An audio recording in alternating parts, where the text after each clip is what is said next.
Hallelujah. I was selling crack on a private jet up in the Hellback. But no confusion, this a reunion. Hello, y'all. Welcome back. Get murder here. Counting money. He said, "Can me in the hell rap. I'm only here to shit on niggas and piss on bitches. Welcome, man. Some good jewelry and bikes, nigga. Black Benzes and white figures. Now I'm out here and I'm looking for more chandeliers and light figures. Nah, I don't like niggas. What's wrong with me? I'm high, nigga, but this 44 turn a Michael Jordan. Now I'm looking say take flight. Welcome back to It Is What It Is. This episode is sponsored by Underdog. The app is an easy way to make some cash just by making picks on your favorite players. Underdog is available in more than 30 states, including California, Texas, and New York, just to name a few. Make sure to support the show by hitting the link in the bio and downloading the Underdog app. Use code MACECAM or STAT to get up to $1,000 in bonus credits with your first deposit and a free pick. I'm Treasure Wilson, aka Stat Baby, along with your hosts Mace and Cam. Killer, what's good, man? Murder, what up, man? How you doing? I'm doing wonderful. And yourself? Shit, I was a little under the weather, so I stayed home. I'm feeling like though, good enough to be on the show. I just ain't gonna bring that mess in the studio today. I'll be back tomorrow. Oh, all right. Yeah, definitely. Yeah, feel better soon. And we have a lot. No, I'm good. I'm good. Like I said, yeah, like I said, I just ain't gonna get nothing with y'all, you know. I want to know nobody sick, so I'm home. Yeah, no, appreciate that. But we do have a lot to talk about. Sports too. There are some people chatting. I don't know if you can't have seen it yet or Mace yet. Who? On the internet, Ocho Cinco had a response to Cam and some words about the show.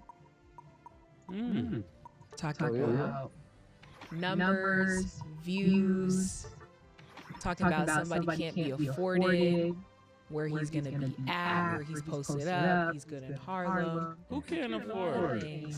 What? Apparently, y'all, he said y'all can't afford him. And a lot of other things. So, yeah.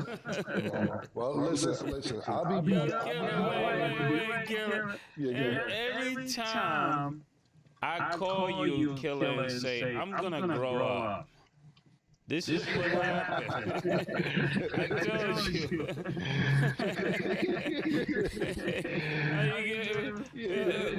See, 24, we had to push 2024 back to 2025. I'm gonna chill out. Oh, no, I was saying that I'll be back in the studio tomorrow. I'll dress it because I got to find out everything you said. Everything, I don't know, I'm late. Like I said, I wasn't feeling well yesterday, but now that I know I feel a little better now, actually. But I'll wait till I get in the studio tomorrow. We'll see how it goes from there. What did he say again? He said a lot of things, and I will definitely catch you guys all up to speed because y'all know I'm on Twitter, and I know y'all probably wasn't even seeing that, but yeah. Oh, man. On Night Yo. Yeah. This is the Tito Jackson shit I told you, bro. This is what happens when we do shit. You can't go back and forth. Not only that, he's a habitual woman hitter. Wait, Killer, chill. I'm saying, it's just on top. I don't know how niggas working with a habitual female hitter. If Shannon Sharp and whoever other networks want to work with somebody who actually headbutts females, cool, but we'll judge it tomorrow. My bad. I ain't even, let's do it. One more time for Tito. I got Tito around. I got my business after that. After that, I have my own business. Because I realize, Murder, when I say something, I say shit, forget it. Niggas say shit and regret it. But I see when I do say shit, it hurts for months and weeks and possibly years. So I dig it. But I'll touch up on it. But yeah, it's a bitch woman hitter. I don't like his energy. So I'll give him one more time for it. We'll do it tomorrow. Okay, tomorrow it is. Well, and then push you back, Killer, 2026 now. That's all I know. Yeah. Oh, Lord. Well, we're going to start with Jason Tatum So his trainer, Drew Hanlon, spoke on his potential and said to compare Jason Tatum's resume at age 26 to Michael Jordan's. He said, I think he has a Hall of Fame resume already at 26 years old. I think he hasn't even scratched the surface of his prime yet. I think we're watching one of the greatest basketball players ever to play the game. When it's all said and done, I think he will be mentioned as one of the best basketball players that has ever played. Mason, one of the best basketball players that have ever played. I think sometimes that when I hear statements such as this, that a guy like Tatum, who is playing extremely well, on this show, let me just start here before I even get into Jason Tatum. On this show of It Is What It Is, it is our sincere commitment to tell the truth. So we're not here to fluff anything for anyone, pause, to exaggerate for anyone, or to ride, pause anybody's back when they're down. Our job is to tell the truth the same way you would hear it in the barbershop, or we would talk about it in the streets, just with ESPN outfits on. Pretty much, you know. So when we're saying the things that we're saying, we're not coming in here to take a shot at anyone. We're actually just telling it like it is. That's why the show is called It Is What It Is. That's the brand that you have to say what it is. When it comes to sports, you know, we're not diving into people's lives, but everything surrounding sports, right? So when it comes to someone like Jason Tatum, when somebody say that he could finish being one of the greatest to ever play, that's not a far-fetched statement, and that's our integrity to hold everyone to what's true. Because in this league of not just basketball players, but in this league of analysts, it seems like so many people are friends with each other, so they basically can call someone and say, put this story out here, or tell the story in this way. And I try to make sure that I'm very objective. I don't really want to be that friendly with anyone to the point that I have to say something that's untrue to you know, go out to a brunch or lunch. I really don't prefer that. You know what I'm saying? So what I'm saying even about Jason Tatum is just going to be true, and it's going to be honest to what I believe. With no all-star tickets in mind, with no summer league hanging out. No, I just want to do my job and go home. I got friends. You get what I'm saying? I know people, right? Said I'm not worried about you. Yeah. So I'm only saying what I believe. And what I believe is Jason Tatum will go down as one of the greats. And right now, he's still not in Titletown, though. When he gets this second ring, we're going to welcome you, Jason Tatum, to Titletown. And I appreciate what everybody at the Celtics said about me when they was saying they ain't seen me in Titletown. I could take a joke. I just wish other people could take a joke. And if you can't take a joke, then stay out of the joking section, you know? Okay. And then Cam, what are your thoughts about Jason Tatum? And I think also this came from a guy that does training. He trains them, so he's supposed to say this. And then Chandler just say stop comparing the 90s to today. Yeah. So why would we be back? We're going to get to that. All right. Go ahead. Yeah. We got time. Like, you know, Jason Tatum, what I'll say is this. What's going on now is basketball players today, careers last way longer than basketball players. They started in the 70s or 80s or even late 80s. They're figuring out how to stay healthy, whether it's load management, whether taking better care of their bodies, etc. You think of Michael Jordan or Isaiah Thomas or even Larry Bird. They played 11, 12, 13 seasons. We got people in their 17th season. Kevin Durant's 17th season. LeBron's in his 20th season. Steph Curry's, I believe, in his 16th season. So you got people, and all the people I just named are not even about to go nowhere. if they want to retire, they could. We know Steph is not retiring, KD not retiring, LeBron is not retiring. Much as he teases like he's going to retire, he's not. So that's first and foremost. So you could have a better career, be one of the best players in NBA history because they're playing longer than they are. Like everybody loves to compare LeBron to Michael Jordan. LeBron on 20 seasons. Michael Jordan played 15 seasons, let alone 20 seasons. So sometimes these comparisons aren't fair, but is he going to be one of the best players in history? He has time to prove that. I know one thing, and he has won championship as much as we idolize, and this, I'm not talking about NBA, we'll just stick to the Celtics. As much as we all analyze people my age and Larry Bird, I love Larry Bird. Like, I think Larry Bird to me is probably the second or third best small forward ever. He used to be number one, but LeBron came and took that. But at the end of the day, Jason Tatum has the most 50-point games in Celtic history. As much as we like, nah, he ain't got much as Bird. He has the most 50-point games in Celtic history. He has one title. He's 26 years old. He has plenty time to win more. They look like they may win this year. We don't know yet. Cleveland was good. We'll see what happens on the West Coast. But could he? He could. But he has some more work to do. And one thing that I will say, he has some time, but I'm not going to say he's going to be, because I don't know yet. We'll see. But he's on his way. I'll say that. Well, Cam, let me share with you what I'm saying. Because I believe I understand how the people feel that go against the status quo of today. You remember when we played in Puerto Rico and the rules were different? You remember the line was closer? You remember the ball was a little lighter, pause? You know, everything about the game was different. So if somebody told me they were scoring 50 points, and this is how they're looking at Tatum. Like when we was playing in Puerto Rico, the line was so close. If a guy told you he was hitting 60 and we saw how close the three-point line, it was right there with the foul line. So we looked at the 60 points as different. That's how people are looking at the league today. They're saying, yes, that they're scoring more, but they're scoring more in a much more, and I'm going to say it in a more polite way, in a much more gentle league. That's what Sin City has been trying to communicate to us. This is a gentle league. This is a league of gentlemen. This is not a league of people that are savages. This is like, don't touch them or we're going to call. Don't do this. So 30 today is 13 in the league before. 50 today is about 22 in the league before.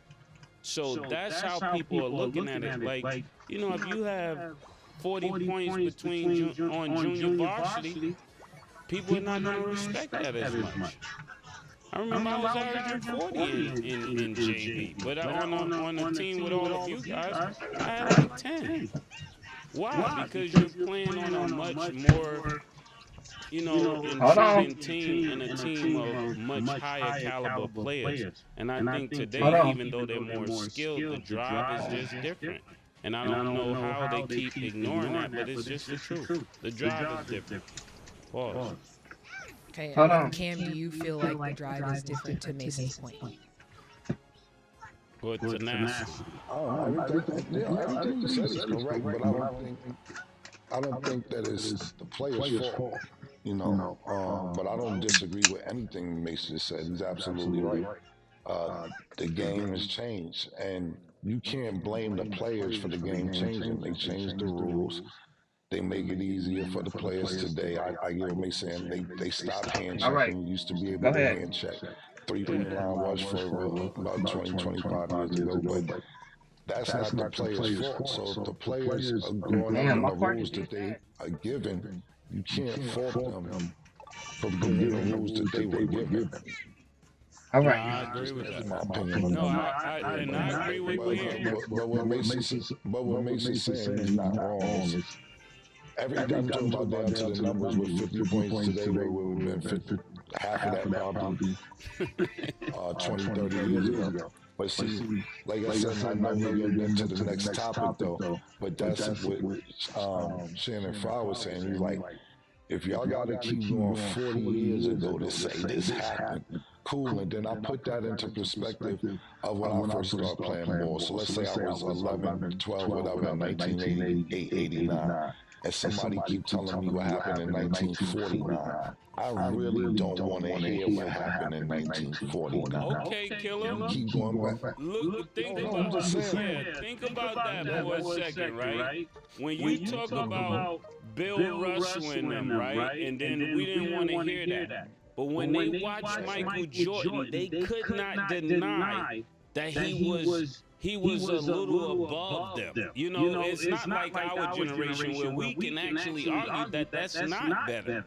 You getting what I'm saying? So I understand what you're saying, but I'm not seeing people today that I'm like, oh yeah. Like when I see KD, I'm thinking he's like that. Pause. LeBron, he's like that. But a lot of these players are not like that. They're just in a much more gentle league. If you and somebody said you got to go back 40 years. If I was watching Dr. J and George Gervin, and then I saw Michael Jordan, I still know that Michael Jordan is dead nice. I still know that Charles Barkley is dead nice. Even white boys, Chris Mullin, and take nothing away from Chris Mullin. I think he's dead nice. The time doesn't change that. I think what they're misunderstanding is the tenacity in which you're playing. It's almost like, I can't say it on TV, but it's a certain kind of league that we talk about, and we say, oh yeah, they can lose 20 games and still win a championship. You know the name we give that league. That's what it starts to come across as when you're looking at NBA players. So let's actually take this to a deeper discussion. So the Shannon Fry graph that you guys were talking about, basically he was saying nostalgia and criticizing today's players has alienated today's athletes. He said, nostalgia is killing the NBA. The 90s basketball era with Michael Jordan and Kobe Bryant was not as clean as you think. Y'all forget that Jordan left the league for 2 years. Y'all forget that Kobe, rest in peace, quit on his team in the playoffs and refused to shoot the basketball. So all this talk about Kobe, Jordan, oh, he's not this, he's not that, it's propaganda. Every great player, whether it's Ant, Wemby, LeBron, Steph, whoever, gets compared to players from 40 years ago, but the rules weren't even the same back then. So to this quote, what do you think? And I'm gonna, I promise, I'm gonna shut up after this. What we're basically saying is this. We're not trying to compare them. If you stop comparing them, this generation keeps trying to compare it and then get mad that you're telling them that your comparison pales in comparison. Like if you're talking about, we had Michael Jackson. I'm not going to tell you who you had. We had Biggie Smalls and Tupac. I'm not going to tell you who you had. You get what I'm saying? Like on every single level, I see some people that have raised up to that level, but everything has not come to that level. You get what I'm saying? We had Janet Jackson. I'm not going to tell you who y'all had, you know? Now, Beyonce has raised up. You get what I'm saying? Beyonce she's from our time, even though she's doing this still now. So I think people need to stop comparing it, because then when you compare it and somebody tells you how you're wrong, then you get upset. Let's just stop comparing. Just be okay with you being the greatest in your time. I'm okay with that. I'm okay with knowing in 97 when I dropped, there's no nigga that's hotter than me. Yeah. None. I don't care where they from or where they work or who they are today. Not one. And be okay with that. But I ain't gonna compare myself to Drake today or Kendrick today. No, you have to be okay with in your own skin that this time you are that one. And this time LeBron is that one. And this time Stephen Curry is that one. Who cares about the past? Right now, who's who? And be okay with that.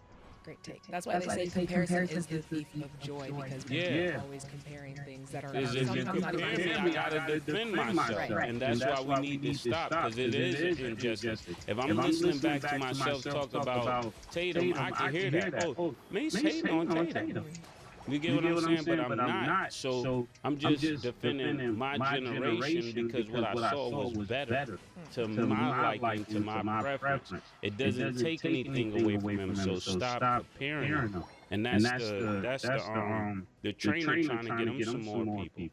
So he's gonna say this, and then you look at his clients. He also got Bradley Bill. He need to get Bradley Bill back in the gym. He don't need to be making these quotes. He need cones out, and he need drills for Bradley Bill. He don't need to be having this conversation. And this is where people start saying we're taking shots at people. Like, I'm not one of those people that let you pee on somebody and tell them it's raining. No, let's stop with all of these games, for real. It's irritating. Killer. This is good. But Cam, what are your thoughts? I'm putting my glasses on. Yeah, it's time. I'm putting my glasses on. Got time. I forgot. No, this is great. Yeah. This is what we like to hear, Grace. This is great. I actually have nothing else to say. Yeah, they're letting people pee on each other and say it's raining. Like, come on, bro. I like this. I don't have anything else to say either. That was great, Grace. Great take. That would be my take for, what's his name? Channing Frye. That would be my take. It's like peeing on somebody and saying it's raining. That part. That's it. Mm-hmm. Okay. I'm not trolling, and I'm not doing it for views. That's honestly how I feel. That's great. And that's valid. People be lying to themselves. Yo, I'm as good as Cam. You're not as good as Cam, bro. You hit a little lick, pause, and it's okay that, you know what I'm saying? A broke clock is right 2 times a day, you know? Every dog has his day. But you're not a dog now. Come on. Right. I cannot disagree. That was very, very well said. Very well said. Let him cook. No, he's cooking. I'm like, I just want you to see it. It's like, we have Jordan, y'all got LeBron, okay. We got Janet Jackson, y'all got who? Who? We got Beyonce, y'all got who? We got Biggie, y'all got who? Like, you start looking at that, like, come on, bro, like, don't lie to yourself. And these people, some of these people are dead, so they can't argue for themselves. So you're wrong to even put yourself, it's classless to put yourself in an argument with people who are not here. yeah. That makes no sense.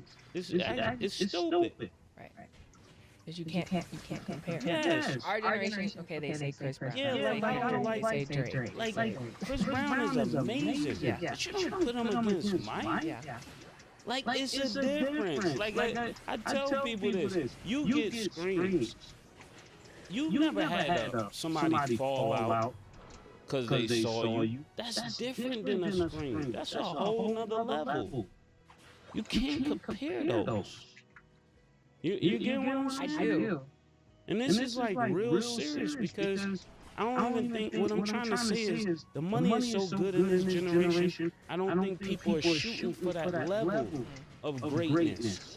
So if you're trying to compare a person that's not even shooting for that level of greatness, and you're so deceptive that you're going to tell him that he's greater than the greatness that we've seen. He's like on the 3rd floor. This person is on the 10th floor, and you say, "There we go." Oh no, you up there with him. This is the internet for us. A person get one record, and you're like, "Oh my goodness, he's up there with them. He could be on this level," and you start pleading into the future, but none of that is guaranteed. What these people did is guaranteed because it's already etched in history. We gotta stop with all this money we paying people to get on these sports shows. And all of these suckers that are analysts, they would never nobody. They got a mic in front of them. And now they want to be cool. So they're saying what the players are telling them to say. I was always cool. I was always cool. Wow. Mic drop. Preacher done. We got time. I'm going to shoot until you get back. Pause.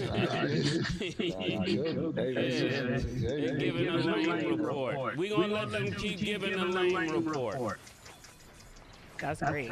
I literally enough said. That was very well said.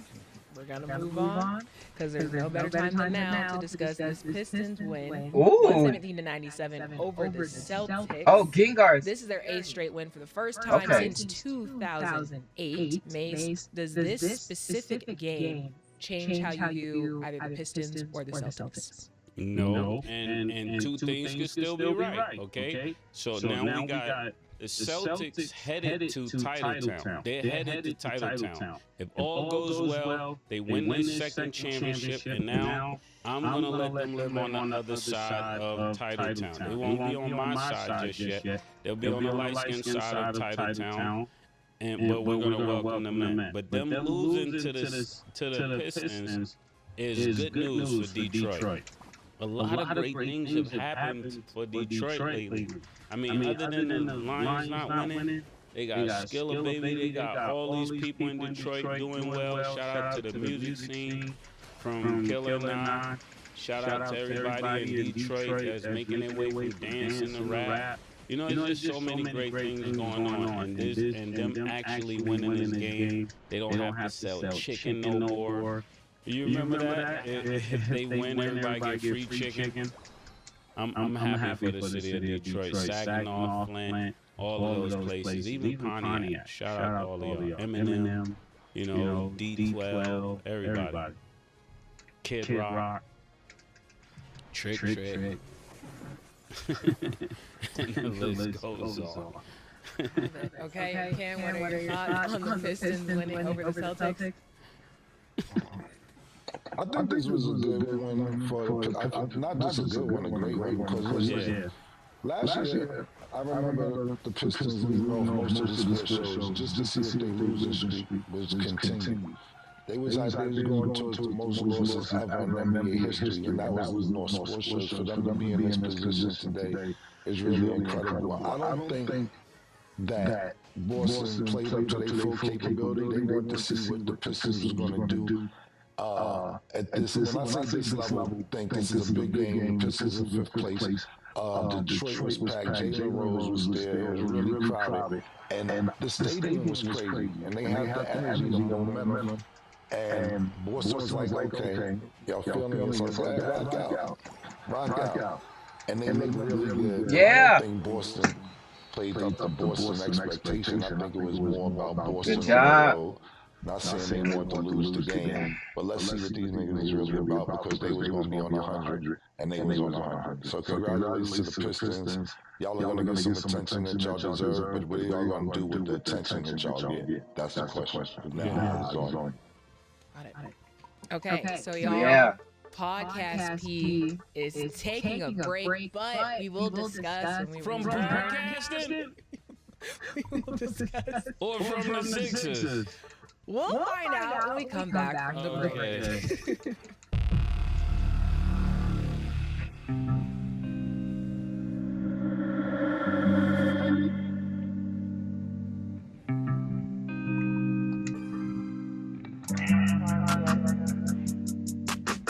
She called us thinking about toxic.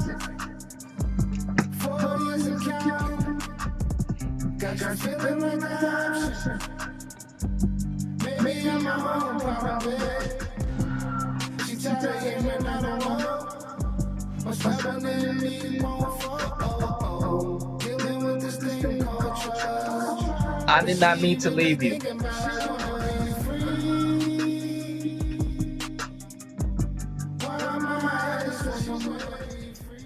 Welcome back. So, I'm being dramatic when I say this, but y'all done bullied Paul George out of his podcasting. He's taking a break to focus on championship. He made a statement saying, I want to let the Podcast P family know that after today's episode with Dwight Howard, I plan to take a break from the podcast just to focus on getting my body right, getting my mentality right, and, help the squad make a push toward our goal to finish the season out and give ourselves a chance to be in contention to compete for a championship. So, Mace, what do you think of him letting this go for now? Podcast P. Woo! Yes! Podcast P! Keeping the main thing the main thing. Thank you for not letting those Philadelphia people raid your house. Break into your car and remind you why you are a 76er. Because they were losing their patience. So I'm happy for Paul George. I'm so happy. I wouldn't have said throw the whole show away, because I think this show is really cool. And I think, you know, if you just put basketball first, you still can't do that podcast. But I'm so thankful that he came with this response. You know, a lot of times when people go through things, the response tells you the character of the person. You know, not what people do to you, because what people do to you, pause, is not your business. It's how you respond that is your business. So him hearing all these rumblings, then you got the GM, you got the teammate, everybody like, man, Paul George is getting all this money, and he's not really playing, and he got to take care of his body, but he's mainly focusing on his podcast. And I'm just saying this is all hearsay. I'm not saying any of this is true. But when you hear all these rumors, how you respond shows a lot about who you are. It's like LeBron when he heard all those rumblings, and then he came back and got those 2 championships. And then he heard he couldn't do it in Cleveland, and then he made his way back to Cleveland and got the championship. So as you can tell, we just call it like it is. It is what it is. If you're playing great, we're talking great. If you're playing bad, we're talking bad. So don't put that on us. What do they call that? When you start putting your views on other people, projecting? Yeah. Don't project when they come to it is what it is. It is what it is. It's just a mirror of how you really look that nobody else is telling you. Okay. And then Cam, what do you think about podcasts taking a break? I think this is crazy, to be honest with you. He must not like podcasts seriously, though. So this is kind of crazy. He must really have an alter ego podcast Pete. For him to be like, yo, I don't know. Listen, I don't know how much he's making on this podcast. But I'm pretty sure if it was anywhere close, half, 25% of what he makes in the NBA, they would be talking about it. So I don't think this has anything to do with a bunch of money for his podcast. Not saying they're making a few M's, and I'm not saying they ain't making no bread on it. But it is nowhere near what the Sixers is paying. So he says he has a whole podcast, an announcement to say that he's not doing the podcast to focus on making a run at the end of the season to possibly be in the play-in. So you figured that out in March. You know, it's March. You say, I would be so mad if I'm the Sixers fans, if I'm the GM, if I'm the coach, and nigga said, in March, you know what, I want to buckle down and help this team out and get to where we need to get. You wasn't thinking about that in October? That's crazy. Yeah. The craziest shit is this. This is why I say he must really have the alter ego, because he put Podcast P away. Told him, yo, G-Max Stormax is on my team. I see you after the season. You know, it's going to be tough without you, but I got to do what I got to do. And then nigga, even though they lost to the Knicks, the nigga had 25, 8, and 7. He was looking like Paul George a little bit out there. More than we've seen this season, but it looked like a really decent Paul George. So Podcast P murder really has to get put away. Yeah, you gotta bury it. You gotta bury it. Pause. Yeah, you gotta bury it. How the same day you announce you putting Podcast P away, 25, 8, and 7 in the garden, and you haven't been playing well? And this is what people don't like to hear, Killer. But it's March. Niggas saying March. Yo, Yeah. you gotta get Come on, man. October he was Podcast P. November he was Podcast P. Came back from Thanksgiving. Podcast P in December. Came back from Christmas. Podcast P in January. Valentine's come around. Podcast P again. And then on March he's saying, I want you to see how this sounds. So 75% of the season is gone, and it just clicked on in his mind that I play basketball. This is also his first game with 20-plus points this month. Yes, this is what I'm saying. And when we say this, people say, oh, you taking Jack. taking jabs at what? Like Floyd said, hating on who?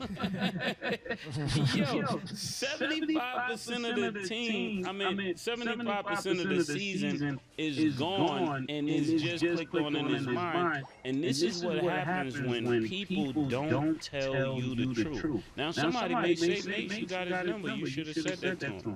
I will make sure before this comes out that I get a text about this, because I want people to hold me to the truth, and I want to hold people to the truth. And those are the only people I want to be around. I don't want to be around somebody you got to tell them they're good when they're not. And I don't want nobody to tell me I'm good when I'm not. That's why Cam is cool, because when he called me, he'd be like, yo, Murder, we slipping, bro. Or he'll tell me, yo, bro, you need to be doing this. And I don't ever get upset. That's been our relationship since we've been kids. Like, yo, Killer, you gotta run, bro. Like, if I see he was cheating in Central Park, I told on him. I hold him accountable.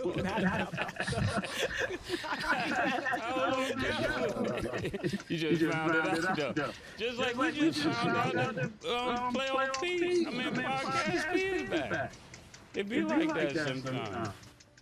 No, that's what I was saying. Like, yo, the nigga found out in March, he gotta put the nigga away to focus.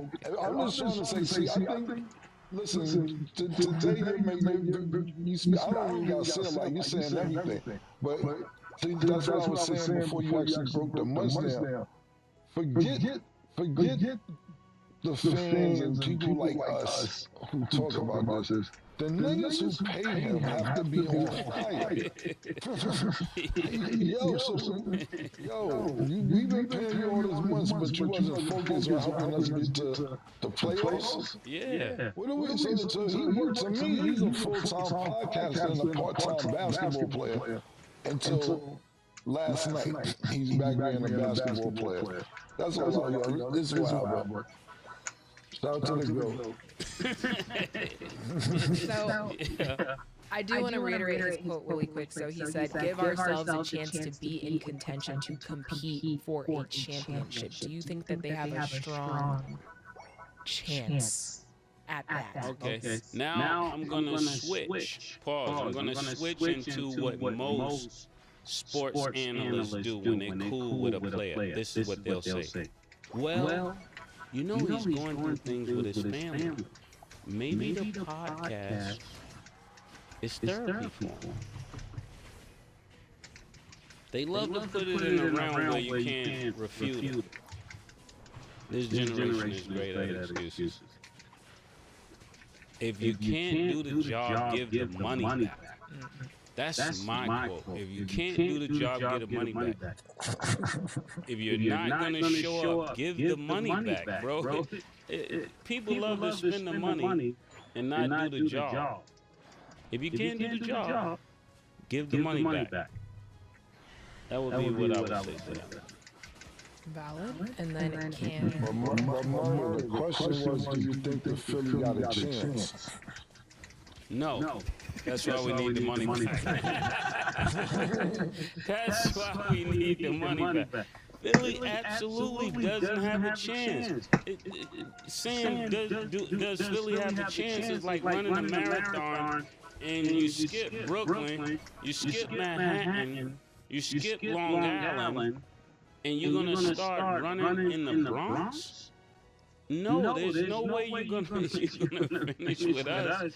We're already 3/4 already through the boroughs. You got to catch up. So I might be running a marathon this year, Killer. I wanted to tell you that. I might be running a marathon. All right, sounds good. Make sure you don't cheat. Shit! Pull one of your things, take a cab to. That's what I'm saying. I'm here for greatness. You hear me? That's the only reason we're supposed to be anyway. Do something great again. Right.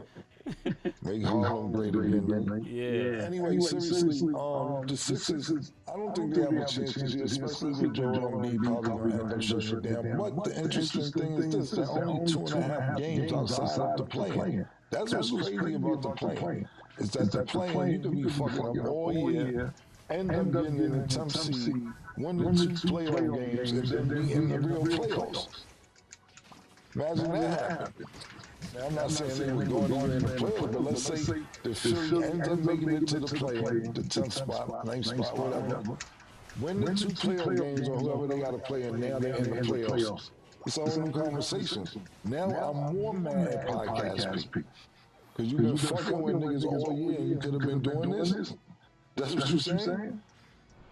Period. But I don't think they're going to, I'm not the last thing I'm saying. I don't think that they're going to make it. But it's not impossible for them to make it. And if they make it, that would be wild. Go ahead, murder. Yeah, and part of him not playing leads to more wear and tear on Joel Embiid. So even that is contributed and is calculated in the rebuke that I'm giving him right now. But if he changes his mind and want to do right, I'll forgive him, and he got to get back the ball though. But anytime somebody up here slacking, we got to tell them the truth. Okay, well, a team that does have a chance, the Nuggets. Today, the Nuggets will play the Bucks. So underdog has Jokic at 26.5 points. Do you have him higher or lower, Mace? Higher. What? That's a low number for Jokic. I think they must know something, because that's a low number. Okay. Cam? I'm going to go lower. He's been doubled in triple team, but that's why you see his assists crazy. He had 19 assists over there, so it's crazy like that. Sets a record for Simmons with assists. Only reason I'm going low because rest of the season he's going to get doubled in triple team. Okay. Giannis is at 27.5 points. Do you have him higher or lower, Cam? A little higher. Yeah, high. Okay, and Damian Lillard's at 24.5 points. Do you have him higher or lower, Mace? Why did you ask me that question, Stat? I'm gonna go pause lower. Okay, Cam? Yeah, I'm interested in this matchup just to see what Damian Lillard and also see where Jamal Murray is at. Basically, not where they're at. Of course, skill-wise, we know both of them are NBA all-stars, but superstars is that. But it's about health. And I know sometimes Damian Lillard plays with pain. Jamal Murray's in and out the lineup this season with injuries, definitely last season. But he looks like he's really healthy, pushing towards the playoffs. I think it's a great matchup, the best matchup at the game. Outside of course, Luka and Giannis, but I'm going to go lower. Yeah. Okay. Make sure y'all download the Underdog app and you guys can make your picks too. So we're actually going to circle back to that Sixers game because the Knicks ended up beating them 110 to 105. A Knicks win, guys. So we got to talk about it. How do you feel about them being the third seed right now, Mace? Because this is your team, apparently. Stat, come on now, Stat. You haven't been here all week. You haven't seen what the Knicks have been doing. Okay. You was you here for my Knicks jacket? Yes. Oh, I was here for your Knicks. I was here for your Lakers run. I was here for your Denver run. I was here for. I can keep going. You know, we can keep going. Okay. Yeah. Okay. So how's your team? How you feel about a win? It's not my team. I like the jacket. I was showing Sin some support. He seemed like he was going through anxiety. So I was helping him out with his anxiety. And the Knicks winning this game changed absolutely nothing. Because they're playing, again, a Sixers team without Joel Embiid. I have to see them against real competition. Without Joel Embiid, there's not a true sense of who they will be playing. Had they won this game against Denver, it would mean something different. If they won this game against the Lakers, it would have meant something different. If they won this game against Dallas or any one of the formidable opponents. Right now, I don't think with these pieces missing that this is a formidable team, especially when you got Paul George coming back and he hasn't been playing pretty much for 5 months. It's not the same. Okay. So I don't look at it like anything. Valid. But shout out to World Wide West. I hope they get it together in New York. Okay, Cam. It doesn't matter if it's not happening against the top 3 teams in the NBA. They're supposed to beat the Sixers at this point in the season where the Sixers at, where the Knicks at. Right now, the Knicks have the worst. When I say the worst part, I mean Karl Anthony Towns. I think I said this yesterday on the show. Bottom 5 in his position of defense. Same thing with Jalen Brunson. As good as both of those players are, they're becoming liabilities on defense. So them beating the Sixers by 5 points, and then they had to come back to do it. They was up, the Sixers came back. Then the Knicks had to come back, and they won by 5. But for Paul George to be back for a first day as a basketball player, Joel Embiid not playing, this should have been a runaway victory for the Knicks. But right now, the Knicks, to me, it isn't about Philly. It's about them not being able to beat Cleveland, Boston, or OKC. And the games aren't even close. And the reason that we hold these expectations for the Knicks because of the season they had last year. And we see them emerge superstar Jalen Brunson. So everybody came into the season who's Knicks fans in New York is like, yeah, this is our year, this is our year, this is our year. And listen, you have plenty of time to make adjustments and see what y'all can do because this is the worst probably defensive team that I've ever seen coached by Tibbs. Y'all have time to make adjustments and see what happens. But it's not looking good heading into the playoffs. And the depth on the bench, it's no bench. We'll see what happens. And you know what I thought about killing stat while we're having this show go on? I think we need to start figuring out who people want to be and then just judge them based upon who they want to be. Like, if they want to be great, hold them to greatness. If they want to be cool, just hold them to cool. So they don't get the scrutiny for greatness if they don't want to really perform on that level. So when you say that, is that kind of like, so you know how there was a whole conversation about Ant-Man saying he doesn't necessarily want to be the face of the league to have that pressure? You're saying hold them to what their expectations of themselves are rather than putting them higher to a standard that they might not necessarily want? So when we say, hey, we shouldn't even be putting them in that conversation, that's why, because that person doesn't really want to be that great, because if they want to be that great, they have to be held to that standard. So when you say that, does anybody come to mind or no?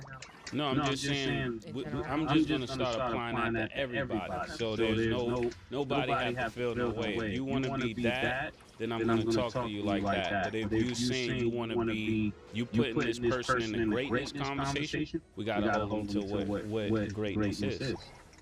And I think that's fair. That'd be fair for everybody. Okay.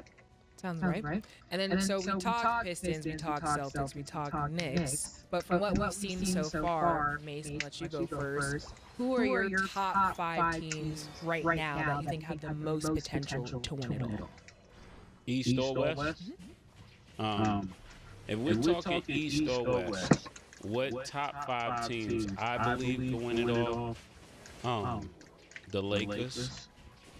The reason why I say the Lakers is because if they get past that second round, the further they go, the more dangerous they become.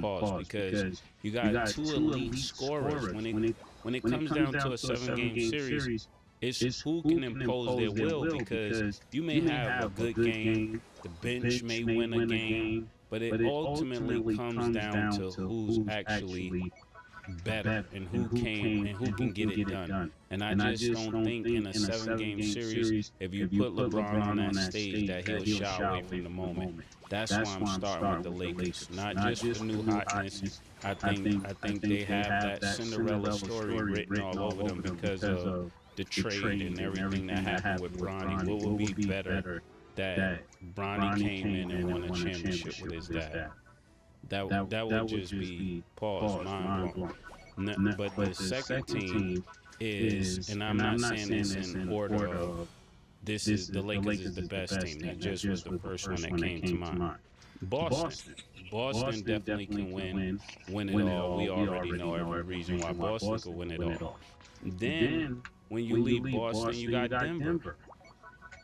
Denver is another team that can win it all. I just think all the other teams on the East, something will happen as a reason why they wouldn't win it. Who else? I said OKC, number 4.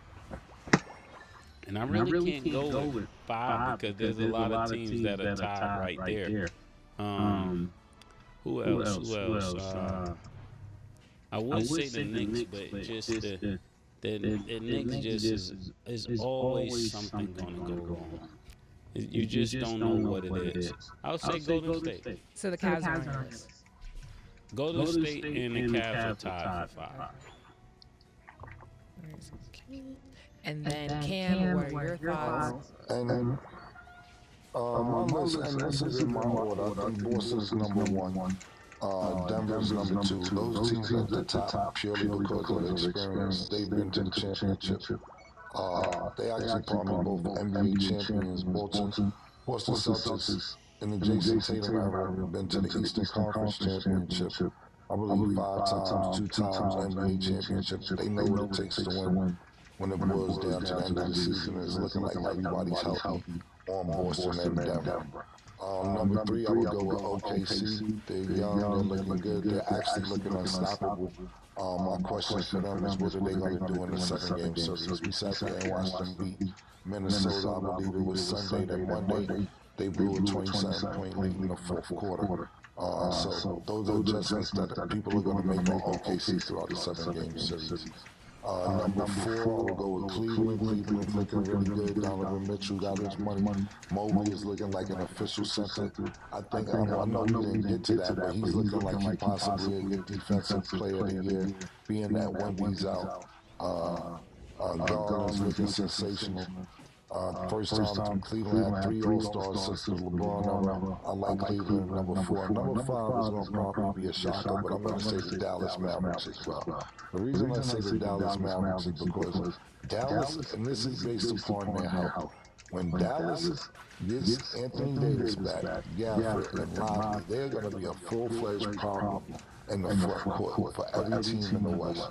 I also want to put Golden State, but because of Kyrie's experience, championship experience, I'm talking about them getting to the finals last year, even though this was a good-led team. I think Anthony Davis is motivated. I think Kyrie Irving is motivated. And I think Jason Kidd also has the experience as a coach and a player to know what to do around this time. Killer, did I hear you say the Tatum era? Yeah, since Jason Tatum been there, he's been to the Eastern Conference Final 5 times and young, 26 years old. So that's why I said that era he was talking about. Yeah. He's playing. Still ready to put you don't want to compare. I'm not comparing what I'm saying. Jason Tatum, he's been playing. He's been there 5 out of 6 times. Or 7 times. No, that's right. I'm just making sure. Clarification. Yeah, clarification. Okay, and then last thing before we wrap, so the NFL Combine officially starts today in Indy. A lot of different reports have been quoted. Interesting one here. So the Falcons GM and coach said at NFL Scouting Combine that the team was actually unaware quarterback Kirk Cousins was dealing with an injury late in the 2024 season. How do you feel about them not really knowing his injury status while he was playing? This sounds like people who's not getting along with each other. Kirk Cousins said that they knew he was hurt. They're saying they didn't know he was hurt. At the end of the season, they put Penix in the start. It looks like they probably be going forward with Penix moving forward. But Kirk Cousins has a $100 million guarantee with the Falcons. $100 million guarantee. So you're sitting there saying damn, we're not even starting somebody we just gave $100 million to. And it's looking like both sides is on some he said, she said shit. And it's not going to end well. They'll probably figure out the best time to buy Kirk Cousins out so they can release him and not give him more money after the 100. But 100 guaranteed is 100 guaranteed. And it hasn't been a full year yet, not a calendar year anyway. That you signed this nigga for the deal. So you got some years with him and now you're not fucking with him. So now all this, we didn't even know he was hurt. They like, he got shot dead. It's not going to end well. Hold on. What you think, Sat? I mean, that's just a bad look. They would have been better off not saying anything at all, because it's looking like excuses because Kirk Cousins wasn't playing up to par, which is why they ended up, having him sit on the bench. But I don't know. I feel like justice for Kirk Cousins because he is a good quarterback, and just the fact that now he's on the hands and people are questioning his gameplay, and that now it's like all of a sudden like he's hurt, which if he is, hope he has a speedy recovery. He just got to do better internally because things like that shouldn't even be being spoken about outside of the organization, in my opinion. That's what I think. Spencer, you can pull it up. I'm in agreement. I'm in agreement. Yeah. So hope he has a speedy recovery, but we'll see what happens. They're in a good little spot right now, so shout out to them. We'll see what happens with them next season. With that being said, talked about a lot today, but that's all the time that we have for today. Thank y'all for watching, and as always, it is what it is.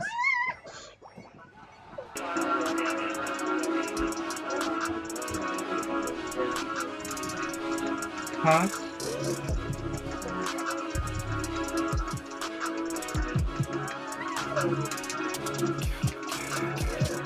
What you want, nigga? Everything nigga supersize. Jumping jacks, like when they doing them 2 for 5.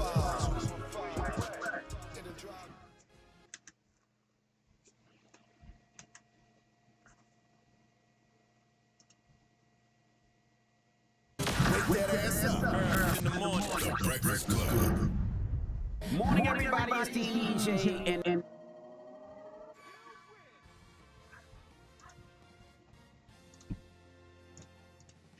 Wake that ass up. In the morning.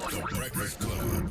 morning, everybody. It's DJ NV, just Larry, Charlamagne the Guy. We are the Breakfast Club. Just is out today. Lola Rosa is filling in, and we got a special guest in the building. His album is out this Friday at the church steps. You done did it again, man. Capo, ladies and gentlemen, Jim Jones. What's up with y'all? Welcome. How you feeling? I'm feeling pretty good. I can't complain. Man, you make some good ass music. I done told you this a million times, but at some point you would think there'd be some type of fall off or something, but it just has not been at all. Like at the church steps is a phenomenal body of work, man. God is good. So let's get into the mind frame because we were talking behind the scenes. And he was like, he knows how to make music. Yes, you know what I was comparing it to? I was comparing it to Rick Ross. Like Rick Ross, just music, you got a great ear. You always got fire. And you the same way. Thank you, man. I appreciate that. That's big. That's big. That's big. I wish the whole world would see it like that. And why don't you think they see it like that? I don't know, man. You know, I've always been an independent artist. I didn't have most of the promo that most of the major artists have and things like that. You know how I go. But it feels good to be where I'm at right now. I think I'm in a unique place for how long I've been in the game. And to be able to navigate with the youngsters and still have my core fan base and then some new. So it's dope. I mean, I'm engaged. I'm embracing the new wave of marketing through technology and digital stuff like that. So it's giving me a real jump on what I got going on. And what keeps you there? Is it your son? Is it being outside? Because Jim sends me records a lot throughout the year, and like Charlamagne said, it always sounds relevant. It's not like it's not relevant. Even if it's an older, But still got a classic feel to but it also has a classic feel. So what keeps you in that zone? I'm a classic hustler. I mean, but if I don't live life, then I wouldn't be able to continue to do my music. And, the way my hustle is set up and things like that, as far as me going outside and getting the money, feed my family, it still has me outside. So that's a big reflection on the music. And then, you know, I have artists, they all younger than me, so I get to see how they live it, and I live vicariously through them. So there's a lot going on. And then, you know, I love the younger generation of people that's coming up. I always like to give them a helping hand. So in turn, it's a full service. We help each other out. One hand washes the other, both hands wash the face. But the urgency of music for me is like, you know, besides everything else, when you a person that comes from rap, ain't nothing like having a hit record that helps everything else out tremendously. And when you got that cool behind you, it's like nothing you can't do, and the business start coming, company starts. I mean, so it always starts with the music, and you can ask anybody who does music. Is it harder to make like the records you got on like the At the Church Steps album, like the Jomo and the Genesis, just those dope street records? Is it harder to make those or a hit single like a Ball? Hit single like a Ball.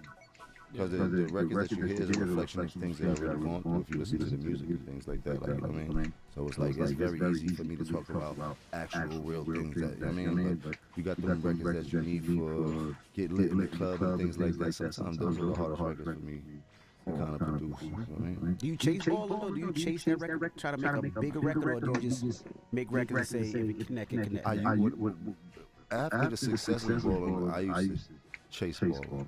Damn, I gotta find another level. You know what I mean? And slowly but surely, I got out of that phase of just trying to chase ball and make music that I can continue to make money. You know what I mean? And I do believe a hit will come in. A few hits have came since ball. You had one, but like, to your point, I guess you didn't have the label behind it, but joint. That should have been out. And then, so I show you how it goes. So Wayne had put a record out similar to that, like a little bit after that, where he was singing and stuff, and I was like, but it's the support sometimes, and you know, that's how the game go. But yeah, it's some dope records that I'm proud of. Whether they can get the platinum success or the success that I wanted, but I'm definitely proud of all my music. Still be here, coming up to the Breakfast Club all these years later from where I started. It's definitely incredible. I was talking to Lauren before you got up here. We was talking about the interview you did, and you said you spent $20 million at the time of Ball. Like, ran to 20 million. Yeah. I was counting your pockets. I was like, Jim loves cars, but he ain't love cars like that, right? Then I said, Jim loves houses. But he ain't love houses like that. Jim has jewelry. But not $20 million. Where did you spend the $20 million? Just spending and living. Like, my credit card sometimes like $120,000 a month. You heard? That ain't got nothing to do with the everyday expenses. So, you know, we deal with a lot of cash and stuff like that. So I knew a lot of PJ. You was PJ King at one time. This is what I'm trying to say. So if you jumping on the jet all these times, and your jet bill sometimes might be $500,000 a month just because you're trying to get places. It's all added up. It's not like I spent it. Like, it was just the accumulation during the Ball and Era through those few years where I was getting money, I was getting in, I was blowing in. As I look back, thinking about the money that was spent, came up to about 20 years between the deal money, the show money, tour money, feature money. Like, I'm burning through that shit, you know what I mean? So I ain't got $20 million to show for it, but I definitely spent it on the land and shit like that, you know what I mean? I know you said in the same interview you don't regret anything, but there were things that you probably would have done differently, or just things you would have done at that time that you didn't do. What were some of those things now when you're looking back like, yo, I could have did this? I could have been way more financially responsible than I was. But I got this thing there that you don't know till you grow. Right. I was very young and dumb at that time, and the experience was worth it. But as I'm older and thinking back, like, damn, if we did have some people in my corner, or grew up a little bit different where we were taught financial literacy as opposed to coming up in the hood, and we were taught to get that money, go get the car, go get the, you know what I mean? I'm a product of the project, you dig? Like, so everything I seen is everything I wanted, and I got that money, and I emulated what I seen outside. We wasn't taught to buy real estate. We wasn't taught to get savings. We wasn't taught none of that. We was taught to save what you can in the shoebox and style out on everybody else. You know what I mean? That was the mentality I had, and it took me to go through a lot to learn any bit of financial literacy, like to the point where I parted ways with my accountant. And ever since I've done that years ago, it was me really gaining control of the money that I had, because I actually had to see it. When I had an accountant, I never saw the money. I just was spending the money till I was in debt. I was talking to somebody about that yesterday, actually, and they were saying that they can't wait to get to the point where they're making enough money where they could just throw people to manage it real quick. And I was like, I don't know, I kind of want to see mine and feel it so I know where it's going, I know where I'm messing up. How do you make your decision? Just me ending up on rock bottom and had to make a decision like, yo, moving forward, you got to do something different because what you've been doing is not working for you. Now, having a business manager and having an accountant are two different things.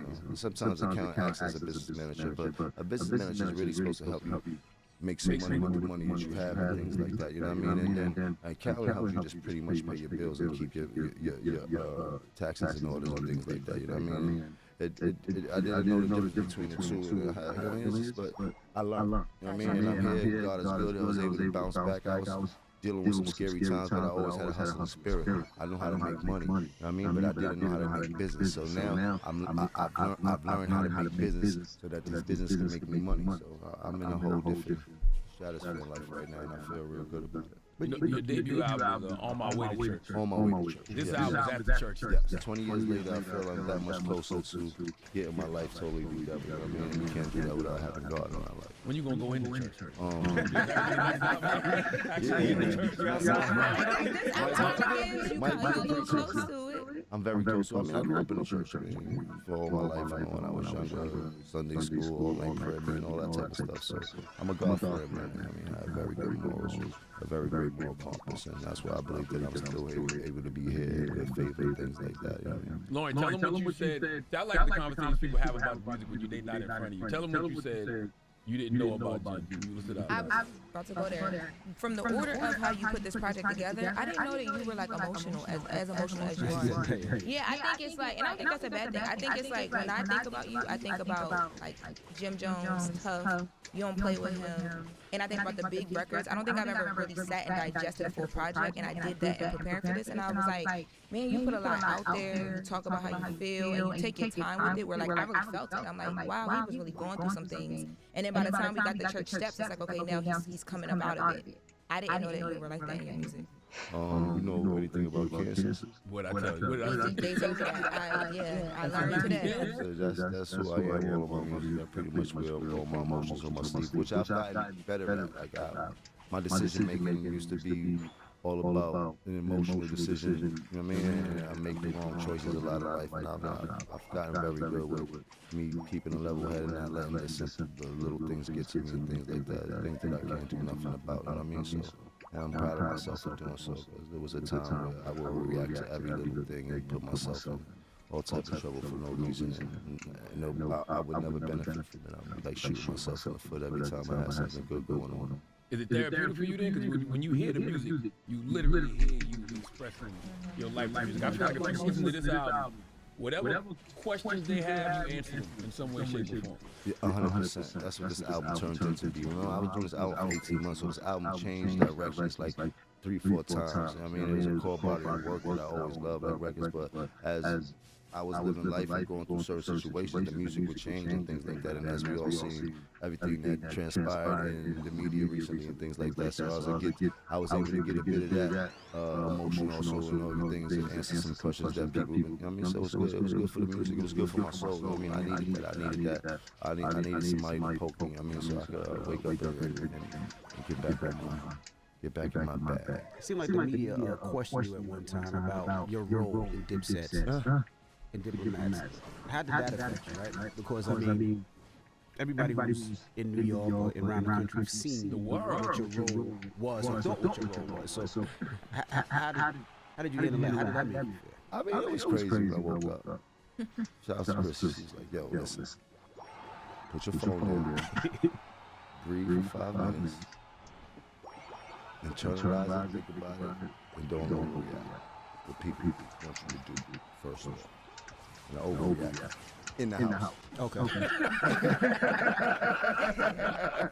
And then I got over it, you know what I mean? And I just thought about the playing field and what was really at stake and what we're doing here and things like that, and what people have in their favor when it comes to the media, how these media games. And plus, it's a playbook from our playbook that we created. We're not going to trick you with a play that I've created. You know what I mean? Like, I know it's pretty high. But as far as what people spewing and things like that, you know what I mean? I got this thing, I mean, a lot can't tell the truth, you heard? And time don't lie, so everything will reveal itself in time. But I do believe this is a story that everybody's known for so many years. The only people that don't really know the story are new millennials and Gen Z generation. But besides that, the hip-hop culture know what my position is in Diplomats. Everything started from pretty much my dynamic. And not to say it started like that, I mean, when the success started, everything came out of my grandmother's house, 5H. I mean, I was it, you heard? Like, if I was no!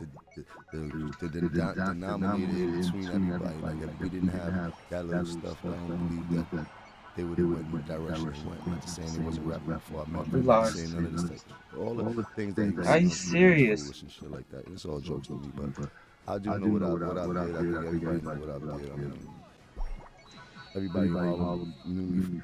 My name is Jones way before my name was Fuck. Jones. You know what I mean? Like I really have a name. I mean, shout out to Harlem, shout out to my block, shout out to 12th Street, shout out to 13th Street, Lenox Ave, Forster Peas, Taft Peas, Uptown, Downtown, East Side, West Side. You know how this thing go. And I think another question people always ask, and as many years as we interviewed you, I don't think people ever know where was the, I guess, the break in Diplomats, right? Because you guys were tight. Like, this wasn't just we doing this. Y'all weren't a group. Y'all were a family. This wasn't a rap group. Like, it was Cam the rapper, Joel's the rapper, and Freaky and Jim was kind of, in my opinion, was the, you know, the muscle. They were the Dutterman, right? They were the way to make sure things happened. They were going to make sure the record got spun. They were going to get the clearances. They were going to make sure everything was in order.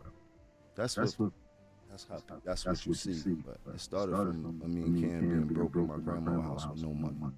You heard? Having to hustle. You know, I was in the streets. I was figuring out how to get to it. And he had his craft, which was the music, and he ended up striking gold with the craft. But it all started with us. Having nothing, having to figure it out. Shout out to Six Figure Digger. A lot of people don't mention his name, but I don't think there'd be no Diplomats without Six Figure Digger. He was the first person, he was the part of the original CFC when it came to Bloodshed, Cameron, and Six Figure Digger, and then R.I.P. Blood had passed away. Cam had got his first deal, and Six Figure Digger was his producer naturally, and they got platinum hits together and things like that. And the separation, there was a separation with Cam and him before there was any other separation between the Diplomats before we got the deal, and that's a whole other side of the story. We were offered millions of dollars at one label, and somebody didn't take it because power struggles, which I knew nothing about. I found this out later on and shit like that, that we could all have way much more money at signing. But I wasn't signed to the label in the beginning anyway. He just gave me a check. Wells was signed. So there's a whole lot of shit. But Six Figure Digger is a prominent piece to the whole Diplomat success. I don't believe that none of us would be here as diplomats if Six Figure wasn't inside of that dynamic. And I do believe that people need to sit down and interview him and get his view on how everything goes. And I mean, he's pretty successful. He ended up doing platinum records with 50 all types of people. So he got a great catalog and stuff like that. But yeah, he's a very prominent piece to this whole story. When did the break? When did the veer happen? Where you started splitting apart? I know everybody started doing their own thing. You started doing music. Joel started doing music. Cam started doing music. When did it break? Where it seems like it can't come back together. Or did it? When I listen to the album, I hear you still reference him as your brother. And you explain all this. You talk about the apartment. You talk about Bloodshed. You talk about all of this on the album, but it still seems like that's your brother. I mean, when you got a brother, he's always your brother no matter what. I mean, doesn't mean that you got the same brotherly love that you want to have. I mean, that you're going to hang out like brothers. Like, I mean, I know brothers that try to kill each other. You know what I mean? On I think it's on Make It Out. You say if it is what it is, then so be it. And then on that's on number 3. And then number 4 on Make It Out. You say you talk about one of the behind you and two brothers that's lost. You didn't just say it is what it is, so be it. It was more to it after that. I know, but I specifically grabbed that because to me it sounded like Putting in their pants when I Star Wars like the Soviets, so don't be rushing for no repercussions. We got drums on these machines like a beat production. Yes, sir. It's just raps. sounded like to me like you guys can make it out of all this stuff. That's what I was bringing. I mean, I'm not concerned about that right now. I'm concerned about this album dropping. I got other things going on. I'm concerned about Jim Jones and what Jim Jones got going on. I've done a lot for Diplomat's sake and for the sake of the people, the fans and all that, but nobody does a lot for me. You know what I mean? That's part of the problem. Nobody ever really pulled up for me when Jim Jones didn't want to pull up, but I pulled up for everybody. So now I got to pull up for myself. You know what I mean? All over, I can't even hear no more. That's why I stick to what I know how to do. You know what I mean? Like I'm in the process of changing of who I was, of what people see me to be in my past. enjoying this journey that I'm going on. If not, I'd be out here going crazy. I'd probably be in jail for crashing. Talent Flame Right now, the again. last thing I crashed was a boat in Bahamas. Shout out to my brother Ellie. You heard? Well, you had a good line on the album, man, that speaks to that. You said, I'm paraphrasing because I just heard it, but it was like, you said something situations you had to mitigate so you don't end up having to litigate. Like, I feel like that's a ball for the young boys. Yeah, they don't even know what mitigating means, but we ain't gonna get into that. But yeah, I'm having a good time with music, man. I'm at a point where I lived a lot of life. My vocabulary is very extensive. I'm not, I mean, you dig? So, and I figured out my groove when it comes to doing music. Like, I figured out my craft. I figured out who I am when any beat comes on. Like, I know what I can do, you know what I mean? So, and it feels good to be here because it was a time when it wasn't that. There was a time when this was just an absolutely great hustle for me, and I had to figure out how to make some great music so I could make some incredible money like everybody else was doing. And that was like doing homework. That was the hardest thing for me to do, you know what I mean? And now I encourage you, like, I can't wait. I mean, every day ain't the best day, but for the most days, I'm smoking this shit, not going to proof. When you did the interview with Justin LeBoy, I mean, you know you guys are from Shout out to Just. Shout out to that's LA. We just out there. We'll talk about Ye in a second. Were you more hurt of what came out of that interview than anything else? Like, I guess you knew what you said about Cam and 50. You knew he was going to return fire. Were you upset? Did you feel like asking me if that when I didn't start that? When niggas talk about me, it's all fun and games. And when I start talking about shit, it gets serious. Like, oh. Y'all like, I don't care about none of that. Don't play with me, bro. All y'all do is play on the media. Don't play with me, bro. I think that's the reason why. You did? Like, y'all can have fun on troll. I don't troll. You heard? I don't know these imaginary people that get on my Instagram. I don't do none of that, bro. Y'all know what's up, bro. You can see me face to face. Meet in traffic anywhere you want to. If that's what you want to do. But I'm not into that. God bless y'all. Just leave me alone. You heard? Leave me alone. Because we all know we get nasty. You heard? And nobody's got out here. You heard? How do you feel when people call you the youngest old? I love it. I love it. I'm still in the loop. I'm accepted by the younger generation. That means my music is moving. I mean, my music is touching them. That means my music resonates with them. You know how dope that is? For me to be in this game this long and be able to make music that the youngsters that wasn't around when I really was lit still admire and want to know who this guy is. There's something about that. I mean, I don't see too many people from my day doing anything like what I'm doing right now. If they are, cut them out, call them out. There's not many. It's still been able to make it cool. Call them out. I want to see how many they are. 2 Chainz, Pusha. I'm talking about New York. 2 Chainz. Oh, New York. You think I'm from New York? We talking about New York. Nah, maybe. Fab. Nas is Fab is not active enough. I like hearing him on Jim album. He's not active. But Nas is not active right now either. Like, I mean, he had that album. Let's chat about it. Like currently, right? Was the youngsters? Oh my God. That's what I'm saying. Like when I go out, I see them. I hear music. And then now I'm in my position, especially from New York's Skype. You know what I mean? And just watching the landscape of the music that's going on right now, for me to be doing what I'm doing right now in these streets and in this tri-state area with the music, it hasn't been seen before. That's true. Right now, definitely true. And I think during the time where so many people have so much conversation about New York sound and what it should be, like the way that you did this, even, okay, so you have like classic Jim Jones still on here, but then you also got like the Ray Ray skit. Like a lot of people, like, I understood that you having Ray Ray on here and doing that, but why we keep queuing against the same people? You know what I mean? Like stuff like that. That's the beauty of like, so I love the influencers. I have something called the IFC, the Influencer Club, just for that reason, because I know that these kids know more about their phone than they know TV. They know these influencers on Instagram way more than they know actors on television and things like that. And this is what made me like damn, people like Ray Ray and so many others that I deal with. You know what I mean? Mr. Commodore, there's a bunch of them. I put all of them in the movie. So with the album, I also have a movie at the church that's going to be filmed the movie at St. Joseph on 125th Street in Harlem. We had Fat Stacy, we had Ray Ray, we had Mr. Commodore, we had Swaggy. Who else we got on? Everybody on there, right? So it was just like Pesos in the movie. It was a beautiful movie, but I know that it's going to hit hard because I know everybody loves these influences. And me thinking like when I saw Friday, we didn't know who none of those comedians was, but it ended up being one of the movies that we all love. So making a movie with that in mind. shout out to everybody that played a part of making this movie. Shout out to Will C and the whole director team and things like that. And you also mentioned Kanye. Yeah, You flew out to China to see Kanye. How was that? Japan. That was Japan. That was dope. That was dope. That was pre with everybody I saw, but that was dope. Just to be in. He reached out to you and said, come on out? How did that happen? Justin, I put that together and things like that. He's like, yo, Jay said you should pull up, man. Pull up to Japan. I'm like, huh?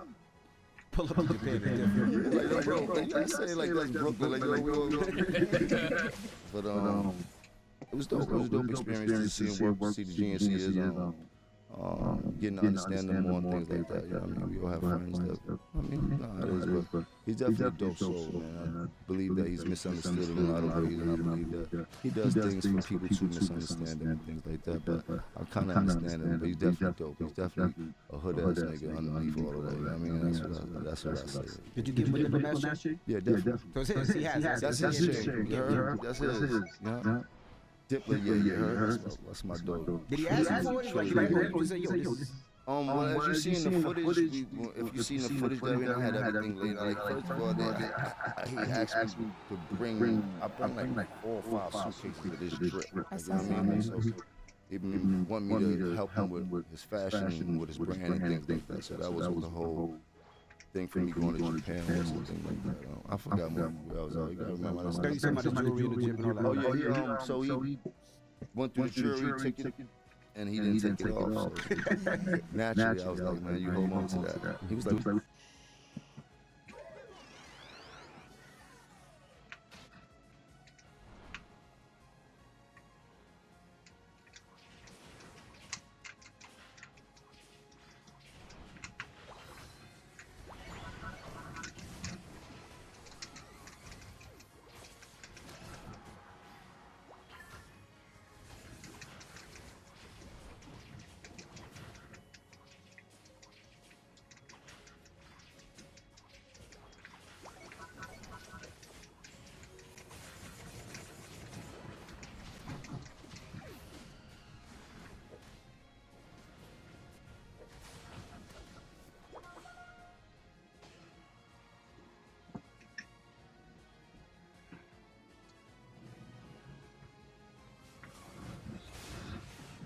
Damn.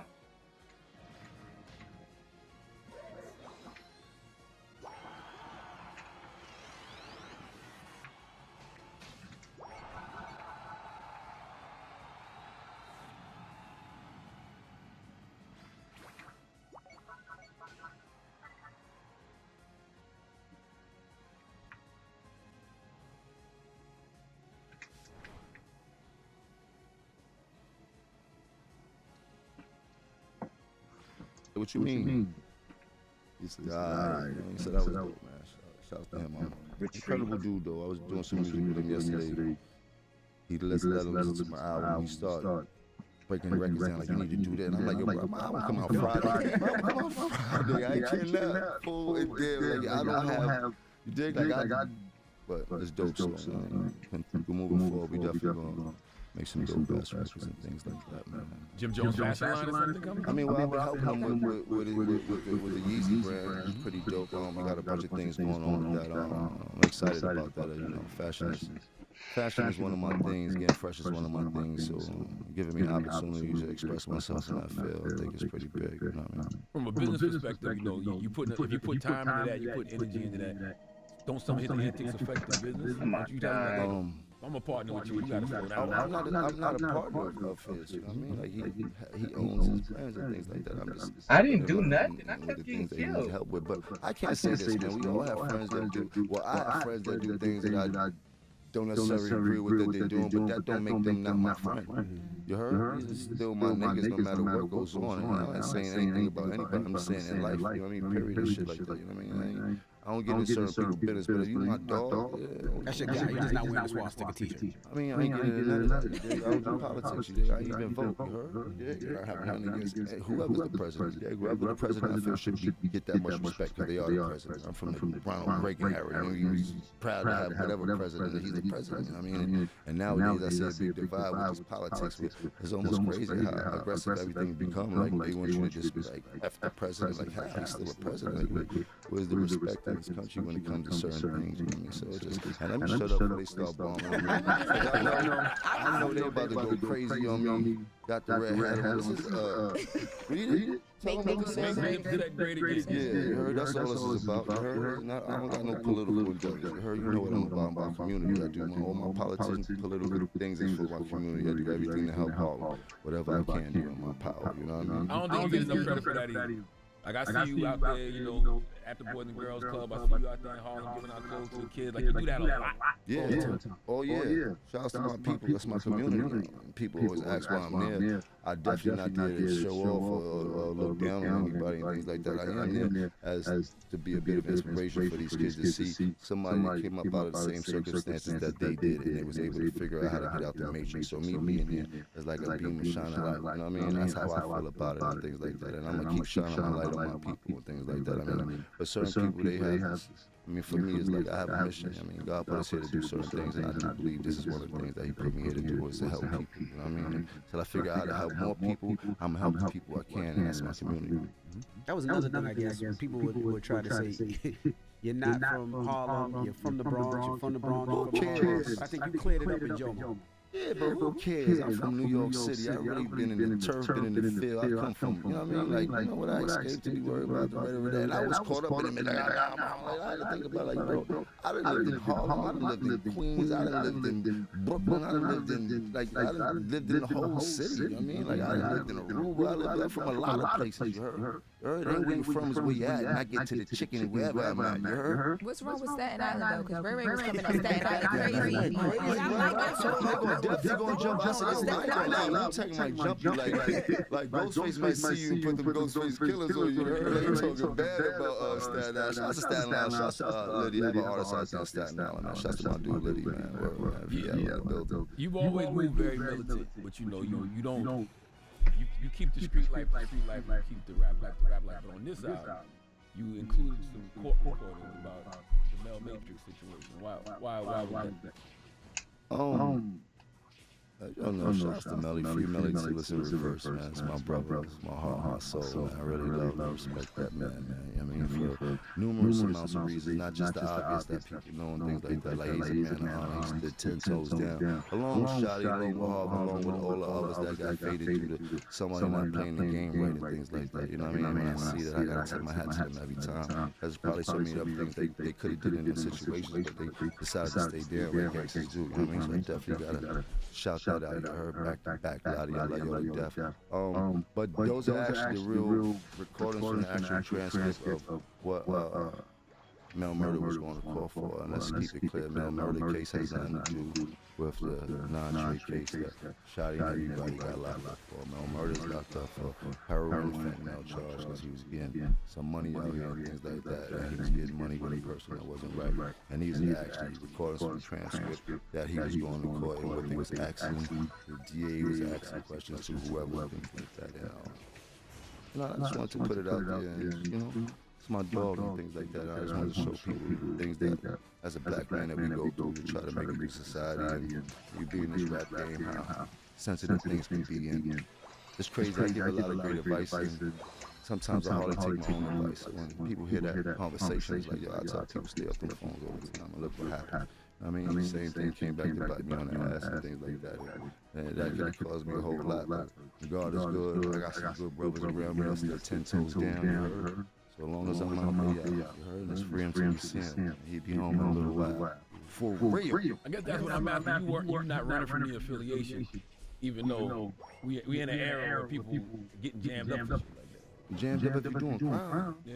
You heard? It's not a crime to be a blood. It's not a crime to be a gang. It's not a crime to be a fraternity member. It's not a crime to be a sorority member. It's all the same thing. It's a crime if you do crime while being there, and that turns into other things. And if it's more than one of you doing crime while being blood, that turns into a RICO and things like that. I do business. I'm a businessman, you heard? Y'all know that.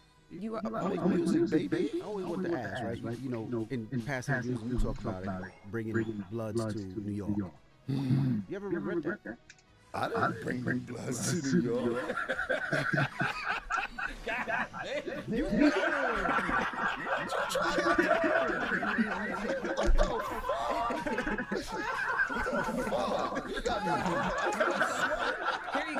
You can fan with this. You need this. And you said, actually, you got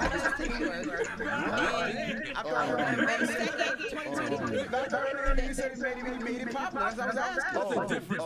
That's a difference. Commercializing. There you go. Commercializing my gang I'm affiliation. understanding the question now because you made it cool, is what he's saying. Yeah, I made it cool, but I also commercialized. I made millions of dollars off the gang culture. You know what I mean? So same thing with Snoop has done and how the West Coast. You know what I mean? So, but I know I did not start that. I was a young kid. You know what I mean? Coming up out the ghetto and looking for, you know what I mean, my place in society and things like that. And the rebelhood always took care of me, and I did.